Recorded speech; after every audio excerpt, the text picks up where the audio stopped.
நமச்சிவாய். ஜெய் வர அன்பு பக்தர்களே, 2026 பிறந்துடுச்சு. நிறைய ராசி பலன்கள்லாம் பார்த்துட்டோம். 26 எப்படி இருக்க போது, இந்த சனி பயிற்சி, ராகு கேது பயிற்சி, குரு பயிற்சி 3 கம்பைன் பண்ணி ஒரு ராசி பலனாக பார்த்துட்டோம். இது போக மாதாந்திர ராசி பலன்கள்லாம் பார்த்தோம். அப்போது எல்லா ராசி பலன் பார்த்தாலுமே கூட அதை தாண்டி ஏதோ ஒரு ரகசியம் இருக்குது. நிறைய பேர் சொல்லுவாங்க, எல்லாமே நெருங்கி வருது சார் சாமி, எல்லாமே கைகூடி வருது, ஜெயிக்கிற மாதிரி வருது. பட் ஏதோ ஒரு சின்ன பாயிண்ட், அந்த பாயிண்டில் தான் நம்ம தோற்று போகிறோம். அது கடைசியில் நடக்காமல் போயிடுது, மிக ஏமாற்றத்தை அது கொடுக்குது அப்படின்னு சொல்வதுண்டு. அப்போ இதெல்லாம் இது எதனால் வருது அப்படின்னு பார்த்தீங்கன்னாக்கா, ஏதேனும் ஒரு இறை வழிபாடாக இருக்கலாம். ஒரு கோவிலுக்கு ஒரு குறிப்பிட்ட நட்சத்திரத்தில் அல்லது ஒரு குறிப்பிட்ட திதியில் அல்லது ஒரு குறிப்பிட்ட கரணத்தில் நாமயோகமாக இருக்கலாம். மெயினாக நட்சத்திரங்கள், அதுவும் சாரநாதனை அடிப்படையாக கொண்டு வரக்கூடிய நட்சத்திரங்கள். அப்படி இல்லைன்னா உங்கள் ஜென்ம நட்சத்திரம், அந்த நட்சத்திரத்துக்கு எந்த மாதிரியான கோவிலுக்கு போனால் நீங்கள் ஜெயிக்கலாம். உங்கள் குறிப்பிட்ட நட்சத்திரத்துக்கு எந்த மாதிரியான கோவிலுக்கு போனால் ஜெயிக்கலாம். இது இந்த 26க்கு மட்டும்தான் பொருந்தும், 2026க்கு மட்டும்தான். ஸோ ஒரு அர்ஜென்ட்டாக இருக்கீங்க, எனக்கு இம்மீடியட் ஒரு ரிலீஃப் வேணும், நான் உடனே ஜெயிக்கணும், எனக்கு டைம் இல்லை சார், நான் இம்மீடியட்டாக எனக்கு அடுத்த மாதம் எனக்கு ஹியரிங் வருது, அடுத்த மாதம் நான் இந்த ஜாபை போகுது, அடுத்த மாதம் நான் ஜாபில் ஜாயின் பண்ணி ஆகணும்.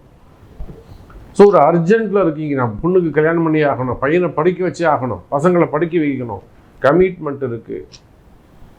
இப்போ ஏதோ ஒரு அர்ஜென்சி, இல்லைன்னா எனக்கு இம்மீடியட் என் மனைவி வந்தே ஆகணும், ஃபேமிலி ஒன்று சேரணும், அல்லது ஹெல்த் இஷ்யூஸ் இருக்குது, ஒரு பிளாக் மேஜிக் இருக்குது, ப்ராப்ளம் தாங்க முடியல,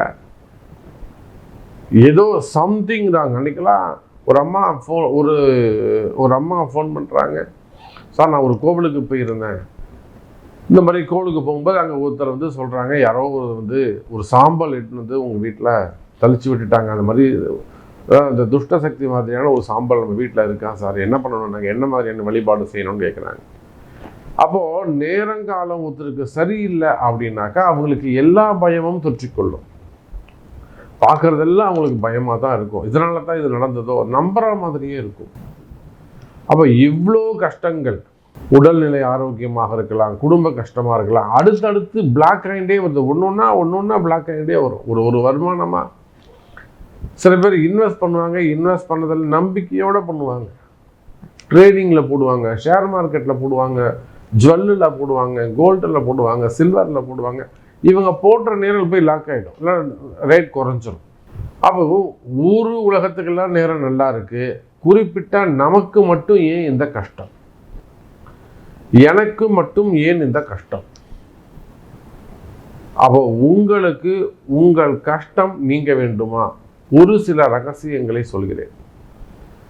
குறிப்பிட்ட உங்க நட்சத்திரம், உங்க பிறப்பு நட்சத்திரம் எதுவோ, உங்க பிறப்பு நட்சத்திரத்தை அடிப்படையாக கொண்டு யாரோட நீங்க சேரலாம், யாரெல்லாம் உங்களுக்கு ஃப்ரெண்டா இருப்பாங்க, யாரெல்லாம் உங்களுக்கு எனிமியா இருப்பாங்க, அல்லது ஆண்கள் எப்படி இருப்பாங்க, பெண்கள் எப்படி இருப்பாங்க, அதே போல் யாரோட நீங்கள் அதிகமாக ஃபேவரபுளாக பழகலாம், நம்பலாம், இல்லை நம்பலாமா நம்பக்கூடாதா, இது போன்ற ரகசியங்களை ஒரு நட்சத்திரத்துக்கும் சொல்ல போகிறோம். அதே போல் நீங்கள் வணங்க வேண்டிய தெய்வம், இந்த வருஷம் நீங்கள் எந்த கோவிலுக்கு போகணும், எந்த நட்சத்திரத்தில் போகணும், அதே போல் அங்கே போய் என்ன செய்யணும், இதையெல்லாம் தான் நம்ம இந்த பதிவில் பார்க்க போகிறோம். குறிப்பாக நீங்கள் எந்த கோவிலுக்கு போனாலும் சரி, பரிகாரம் ஒன்று தான். எந்த கோவிலுக்கு போனாலும் அந்த முடிஞ்சால் அந்த கோவிலில் சாமிக்கு ஒரு அபிஷேகம் பண்ணுங்க, சகஸ்ரநாம அர்ச்சனைன்னு சொல்லுங்கள். அந்த கோவிலில் சகஸ்ரநாமம் உங்களுக்கு தேவைன்னா நீங்கள் வேர்ல்டு வைடு உலகம் முழுவதும் நீங்கள் எங்கே இருந்தாலும் சரி தான், உங்களுக்கு அந்த அர்ச்சனை அபிஷேகம் நம்ம சார்பில் உங்களுக்கு செய்து தரப்படும். கீழே உள்ள நம்பரை தொடர்பு கொள்ளுங்க. தேவை இருந்தாலும் எங்களுக்கே தெரியும், நாங்களே பார்த்துக்கிறோம்னா தாராளமாக செய்யுங்க. உங்களுக்கு உதவி வேண்டுமெனில் இன்னும் நம்மளுடைய கிளைண்ட்ஸுக்காக, பக்தர்களுக்காக அந்த அபிஷேகம், சகஸ்ரநாமம், அந்த பரிகாரம் செஞ்சு கொடுக்குறோம், ஃபோட்டோவும் உங்களுக்கு அனுப்பி வைக்கிறோம். அப்போது எந்த கோவிலுக்கு போனாலும் பரிகாரம்னு எடுத்துக்கிட்டிங்கன்னா இந்த நட்சத்திர பரிகாரம் இதுதான். எந்த கோவில் உங்களுக்கு விழுதோ அந்த கோவிலுக்கு குறிப்பிட்ட நட்சத்திரத்தில் நீங்கள் போகணும். அங்கே போயிட்டு சாமிக்கு ஒரு அபிஷேகம் பண்ணி 27 தீபம் ஏற்றி, அது எந்த எண்ணெய் அப்படிங்கிறது ஒரு நட்சத்திரத்துக்கு உள்ளே சொல்லுவேன், எந்த 27 தீபம் ஏற்றி ஒரு அபிஷேகம் செய்து சகஸ்ரநாம அர்ச்சனை செய்து 27 முறை வலம் வந்து நமஸ்கரித்து ஒரு அன்னதானம் பண்ணிட்டு வரணும். இதை செஞ்சீங்கன்னாக்கா மேபி நீங்கள் சொல்லக்கூடிய அந்த 1% தடைகள் விலகலாம். முயற்சி பண்ணி பாருங்கள். உங்கள் நட்சத்திரம் என்னங்கிறத பார்க்கலாம் பாருங்கள். மிருகசீரிஷ நட்சத்திரம். இந்த மிருகசீரிஷ நட்சத்திரம் முதல் 2 பாதங்கள் எங்கே வருது? உங்களுக்கு ரிஷப ராசியில் வருது. மீதி 2 பாதங்கள் மிதுன ராசிக்கு சென்று விடுகிறது. ரோகிணி ரிஷபத்துக்கு 2 பாதம் மற்றும் மிதுனத்துக்கு 2 பாதம். மிருகசீரிஷ நட்சத்திரம், நட்சத்திர அதிபதி செவ்வாய். இது ஒரு உடைப்பட்ட நட்சத்திரம். சரி, இப்போ மிருகசீரிஷ நட்சத்திரத்துக்கு பரிகாரங்கள் பார்ப்போம், பலன்களையும் பார்த்துருவோம். 2 உடைப்பட்ட நட்சத்திரங்கள், அதாவது முதல் 2 பாதங்கள், பின்னாடி வரக்கூடிய 2 பாதங்கள் ரிஷபம் மற்றும் மிதுனம். மிருகசீரிஷத்தில் பிறந்து முதல் 2 பாதமாக இருந்து ரிஷபராசியாக இருப்பீர்களே ஆனால் கவனம் தேவை. அதுவே மிருகசீரிஷம் 3-4 பாதங்களாக இருந்து மிதுன ராசியாக இருப்பீர்களே ஆனால் யோகம் யோகம். அப்போ முதல் 2 பாதம்னா ரிஷபராசி அப்படின்னா நீங்கள் கண்டிப்பாக எச்சரிக்கையாகத்தான் இருக்கணும், கவனமாகத்தான் இருக்கணும். சனி ராகுடைய பார்வை உங்களுக்கு படப்போகுது. அதே சமயத்தில் மிதுன ராசியாக இருப்பீர்களே ஆனால் எல்லா வகையிலும் உங்களுக்கு சுபம் ஏற்படும், எல்லா வகையிலும் உங்களுக்கு சுகம் ஏற்படும். சுகத்துக்கு மேலே ஒரு நன்மை ஏற்படும். யாருக்கு?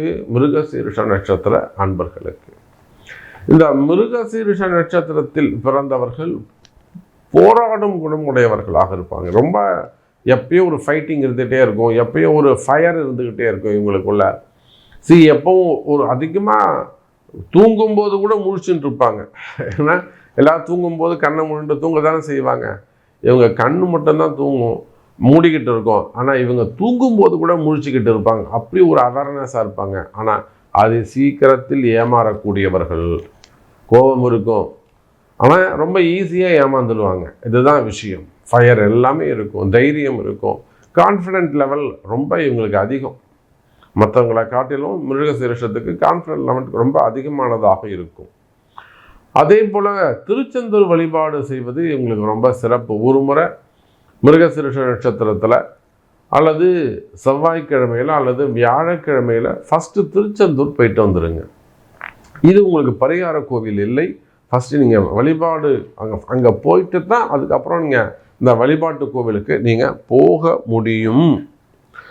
இவங்க எங்கள் கோவிலுக்கு போகணும் அப்படின்னா கரியவலம்புத்தூர் அப்படின்னு சொல்லிட்டு ஸ்ரீவில்லிபுத்தூர்லேருந்து சங்கரன் கோவில் போகிற வழியில் கரியவல பந்தநல்லூர் அப்படின்னு ஒரு ஊர். அங்கே ஒரு சிவன் கோவில் இருக்குது. அங்கே பால்வண்ணநாதர் அப்படின்னு இருக்கக்கூடிய சிவபெருமான் தான் இந்த மிருகசீரிஷ நட்சத்திரத்துக்கு வழிபாட்டு தெய்வம், பரிகார தெய்வமாக அமைகிறது. அதுதான் ஆலயம். அங்கே போன உடனே வாசலில் ஒரு பெரிய விநாயகர் இருப்பார், பஞ்சமூர்த்தி விநாயகர். அவருக்கு ஒரு சூரத்தேங்காய் உடைச்சிட்டு தீபம் எல்லாம் தயவு செஞ்சு இங்கிருந்தே எடுத்துட்டு போயிடுங்க. அங்கே போய் தயவு செய்து வாங்காதீங்க. காரணம் என்னன்னு கேட்டிங்கனாக்கா அது என்ன நெய்னே நமக்கு தெரியாது. தீபம் எரிஞ்சால் கூட அந்த கட்டியான நெய் கற்பூரம் மாதிரி ஸ்ட்ராங்காக நிற்குது. அதனால் தயவு செய்து இங்கிருந்து வீட்டிலேருந்தே அகல் விளக்கு, எண்ணெய், திருத்திப்பட்டி எல்லாமே எடுத்துகிட்டு போயிடுங்க. அதே போல் அங்கே போய்ட்டு சாமிக்கு உங்களுக்கு வேண்டிய உதவிகள் செய்யப்படும். அந்த பால்வண்ணநாதருக்கு ஒரு அபிஷேகம், சகஸ்ரநாம அர்ச்சனை, அது நான் சொன்ன பரிகாரங்கள் 27 தீபம், 27 சுத்து, தயிர் சாதம் அல்லது சக்கரை பொங்கல் நிவேதனம் செய்வது சிறப்பு. சகஸ்ரநாமம் படித்து சக்கரை பொங்கல் நைவேத்தியம் பண்ணுங்க. முறிஞ்சி மரம் அற்புதமான ஸ்தல விருட்சம் அங்கே இருக்குது. நிச்சயமாக அது உங்களை வாழ வைக்கும் கோவிலாக இருக்கும். அங்கே வழிபாட்டு தீபம் என்ன அப்படின்னா தூய்மையான நல்லெண்ணெய் வழிபாடு மிகவும் சிறப்பை தரக்கூடியதாக இருக்கும். அங்கே பாருங்கள், சிவனுக்கு ஏற்ற மாதிரி நேர அகஸ்தியர் இருப்பார். அந்த அகஸ்தியருக்கு ஒரு தீபம் போடுங்க. நிச்சயமாக உங்களுடைய பித்தர்களுடைய நல்லாசிகள் உங்களுக்கு கிடைக்கும். ஸோ வெற்றி மேல் வெற்றி கிடைக்கும் ரகசியங்கள் இதுதான். இந்த 26 உங்களுக்கு எல்லா நல்லதும் நடக்கட்டும். வாழ்த்துக்கள்.